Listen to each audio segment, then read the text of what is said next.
When the word diorama is in the name, you better make sure it's a pretty darn clean diorama. I think they pulled it off.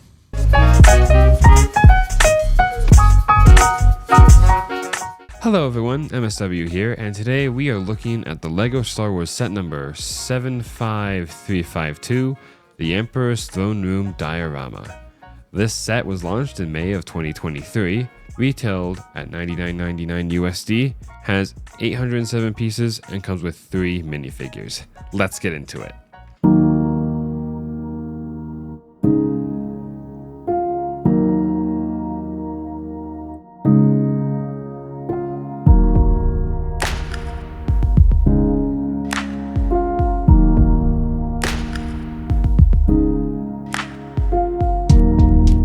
First, we get into building the set. Now, this set is definitely made for more experienced builders, though I think that the 18 plus age on the box doesn't necessarily mean someone has to be an adult to build this LEGO set. They will definitely struggle if it's their first or second LEGO set. There are parts at the beginning that are very delicate, but once things kind of line up, they do end up building a really solid structure, which is a reason that it being so detailed, in my opinion, is also a win, especially for experienced builders. Parts that feel weird to build in a second just click right into place by the end. It's so fun to get a complicated build because everything just kind of matches perfectly, and it's really satisfying. One thing that worries me is the glass that's on the back. It's only held by 4 little hooks / parts, and so it's not really meant to be like actually connected to it. That being said, this is a display, so it's not really too big of a factor. This being a 40th anniversary set for Return of the Jedi does have some fun things in the instructions. The instruction manuals have a few fun parts at the beginning showing off the scene from the film, and a message from the designer of the set, which is a nice touch. Also, they snuck in a few pink pieces in there, so congrats, LEGO designer. You got a piece of cake. Moving to the minifigures, let's start with Darth Vader himself, who is somehow the most common minifig out of the bunch. Ever since he showed up in the Bespin Duel set, this particular Vader has been pretty consistent in other sets, and though he's now common, that's not to say he's a bad figure. I think he's a fantastic figure. It is so nice to have such a detailed Vader now. I love the detailed printing on his torso, and the new arm printing on the sides just make the figure look amazing. His lightsaber, though basic, is a LEGO lightsaber, and no need to change that formula at all.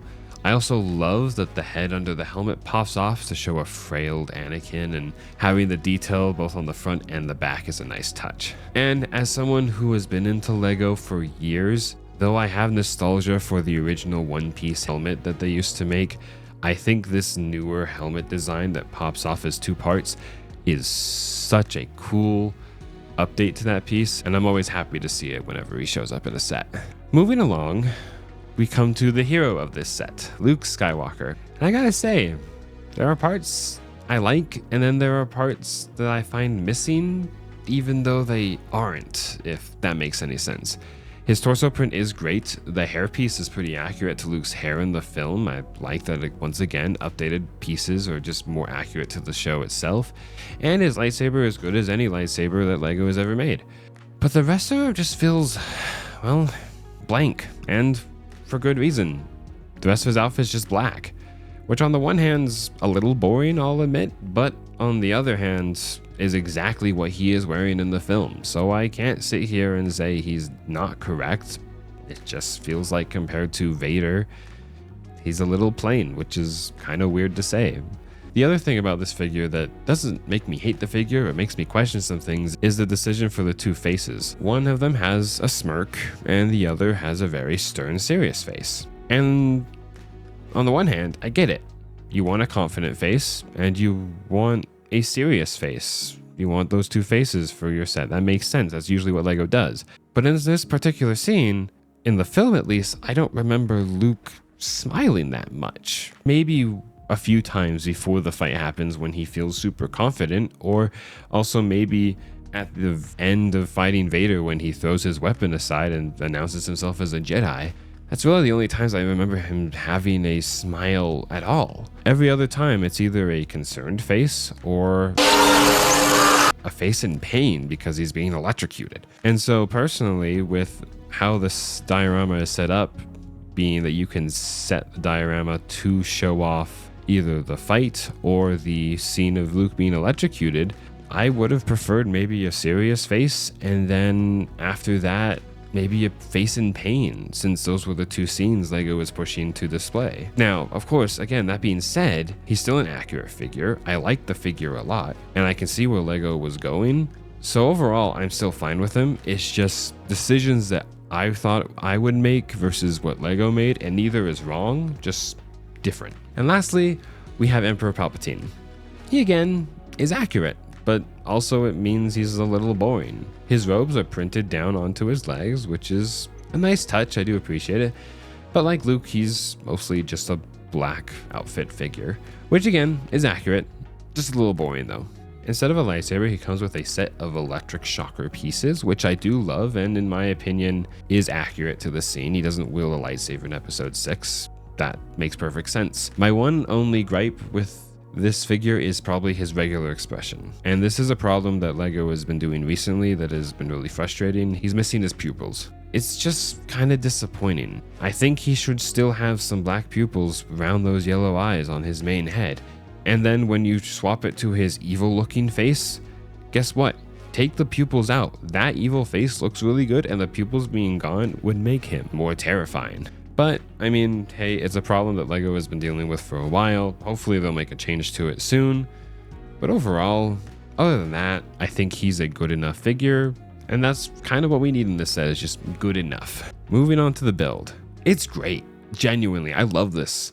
Though I don't know if build is the right word. I feel like display is more accurate. I mean, even LEGO calls it a diorama in the title. So yeah, it's mostly a diorama. There are technically a few play features, if you can even call them that. The Emperor's throne does turn a whole 136 degrees, which is a nice touch. Glad you can move him to where you need to for the display. There are a few extra studs to place figures where you want them to go, which is also nice to set up however you want to set up the display. And there is a compartment to store the lightning pieces, which is nice, though I do kind of wish that there was room for the lightsabers to fit in there too if you're doing a scene where the lightsabers aren't needed but you don't want to lose them.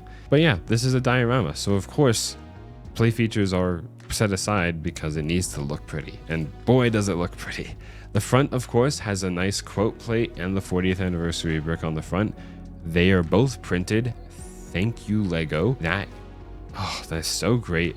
I'm so happy it's printed, and I think the quote is probably the best quote to put into this set.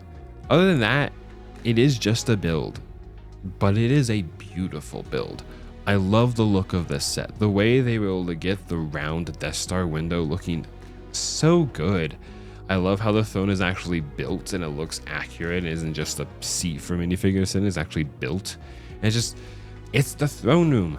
What else can I say? And I guess at that point, overall, if you love Return of the Jedi, then I think you will love this set. It's so accurate to the scene in the movie, and as much as the build is a little more complicated, the finished project is totally worth it, and building it was just such a good time. That being said, I have avoided the elephant in the room, which is the price. At $100, as nice as this set is, I really can't recommend it at that price. The piece count is too low, and except for maybe Luke, the minifigures aren't really exclusive enough to justify an extra cost or anything like that, which is annoying because I still really do love this set, and trying to figure out a way to make it cheaper really doesn't work. Sure, you could make the quote and the 40th anniversary brick stickers, but we don't want stickers. And you could maybe make the set smaller, but then you would lose detail, and also it's like the perfect size. And it's so frustrating because I don't want to tell people to go out and get this set at $100. I didn't even get this set at $100. It was on sale on Amazon, so I scooped it up for like half off, and it was great. And so at the end of the day, my recommendation for this set is high, but only if you can get it at a price that isn't so high. If that makes any sense. That was a bad pun. Play on words was not great there. I'm sorry.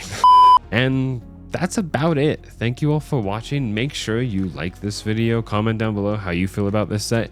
Do you agree with my takes? Is it the best set ever, or could it be better? I want to know. Make sure you subscribe to the channel for more LEGO content. Thank you all again for watching. I appreciate every single one of you for doing so, and I will see you all in the next video. Take care.